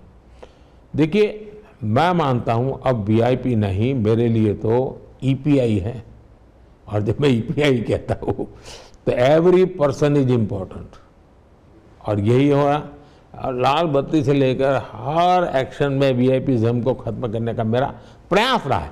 कुछ चीज़ें जरूरत पड़ती है, वो तो मैं समझ सकता हूँ कि एकदम से आप ये चाहोगे कि भाई देश के राष्ट्रपति जी ऐसे फुटपाथ पर पैदल चले जा रहे हैं, ऐसा तो मैं नहीं चाहूँगा। ये कोई तरीका ठीक नहीं है। लेकिन हमारा कुछ, अब देखिए वैक्सीनेशन हुआ, जीवन मरण का सवाल था कोविड का, मैं भी वैक्सीन ले सक रहा था, लेकिन मैंने तय किया कि मेरा जो नियमों में नंबर लगेगा उसी दिन मैं जाऊंगा। और मैंने तब तक वैक्सीन नहीं लिया था। इतना ही नहीं साहब, मेरी माताजी 100 साल की हुई, मेरी माताजी का स्वर्गवास सरकारी अस्पताल में हुआ। उसने आखिरी जीवन में कभी उसको अस्पताल जाना नहीं पड़ा, आखिरी जाना पड़ा 1 वीक के लिए, लेकिन वो सरकारी अस्पताल में गई। और उस दिन मैं था और आप गाड़ी में, जिस गाड़ी में जा रही थी, गाड़ी भी बहुत मामूली सी गाड़ी थी, मैं देख रहा था उस दिन। और उसकी अंत्येष्टि भी जो सरकारी स्मशान को होता है पब्लिक का, वहीं किया। तो वीआईपी कल्चर के खिलाफ मैं अपने व्यवहार से जितना कर सकता हूँ मैं करता हूँ। और मैं मानता हूँ, अब जैसे रिपब्लिक डे परेड, हमारे इन्वाइटीज कौन होते हैं, मैंने जिन्होंने सेंट्रल विस्टा बनाया ना, इन सबको मेरा स्पेशल गेस्ट बनाया था। मैं यूनिवर्सिटी में जाता हूँ वाइस कॉन्वोकेशन के लिए, तो मैं यूनिवर्सिटी वालों को कहता हूँ कि पहली 50 सीट मेरे गेस्ट के लिए चाहिए। तो कहते हैं कि 50 सीट साहब, तो उनको ज़रा ये रहता है कि 50 सीट, मैं 50 सीट मांगता हूँ और फिर मैं करता हूँ उस यूनिवर्सिटी के नज़दीक में जो झुग्गी झोपड़ी होती है, वहाँ जो स्कूल होती है, उन बच्चों को मैं कॉन्वोकेशन में बैठाता हूँ। Seeing is believing. उसी समय उसके मन में होता है मैं भी कैसे ऐसा टोपा पहन के जाऊंगा, मैं भी ऐसा कुर्ता पहन के जाऊंगा, मैं भी ऐसा सर्टिफिकेट लूंगा। ये मैं संस्कार करता हूँ। तो मेरे लिए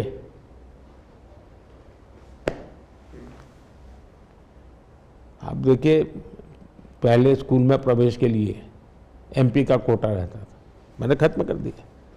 इवन हज यात्रा के लिए जी कोटा रहता था, मैंने वो भी खत्म कर दिया। हमारी पार्लियामेंट की कैंटीन, सब अखबार वाले दुनिया भर की चीज़ें लिखते थे मुफ्त, मैंने सब कैंटीन की सब्सिडी खत्म कर दी। अब एमपी पूरा पैसा देता है।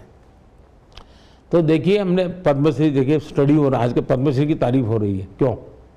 ऐसे ऐसे लोगों को मैं खोजता हूँ जी। ये पीपल्स पद्मा बनना चाहिए, वरना पहले ज़्यादातर पद्म दिल्ली में ही जाते थे, वो वही जो नेताओं का परिचय रहता था उन्हीं को जाता था। सब बदल दिया हमने। तो ये एक बहुत बड़ा रिफॉर्म है ये जी, समाज जीवन की ताकत का एक बहुत बड़ा, और इसमें राजनीति नहीं है जी। इतना बड़ा देश है। अब जैसे मन की बात आप सुनते होंगे, मैं उन छोटे लोगों की ज़िंदगी को जो भी मेरे पास जानता हूँ, मैं उसको एम्पलीफाई करता हूँ, दुनिया के सामने बताता हूँ मेरा देश, उसकी ताकत। मोदी जी, चुनाव टाइम में इतना समय निकाल के हमसे बात करने के लिए आपका बहुत बहुत धन्यवाद। मैं एशियानेट का बहुत आभारी हूँ। और केरल का चुनाव महत्वपूर्ण है, उस प्रकार उस समय केरल की महत्वपूर्ण चैनल से बात हो, कन्नड़ा की महत्वपूर्ण अखबार, आप सब यहाँ आए, मैंने अपनी बातें बताने का प्रयास किया है। लेकिन मैं मतदाताओं से प्रार्थना करूँगा कि चुनाव को सामान्य न लें। ये बहुत ही महत्वपूर्ण चुनाव है, गर्मी बहुत है, फिर भी मतदान अवश्य करें। मैं सभी राजनीतिक दल के कार्यकर्ताओं को कहूँगा, इन चुनावों के दिनों में मैंने देखा पत्रकारों की सबसे ज़्यादा दौड़ धूप होती है, सबसे ज़्यादा फील्ड में दौड़ते हैं। उन पत्रकारों को भी, पॉलिटिकल वर्कर्स को भी मैं जरूर कहूँगा कि बहुत पानी पीजिए, इस धूप में इतना काम करते हैं, अपने आप को संभालिए। धन्यवाद फिर से।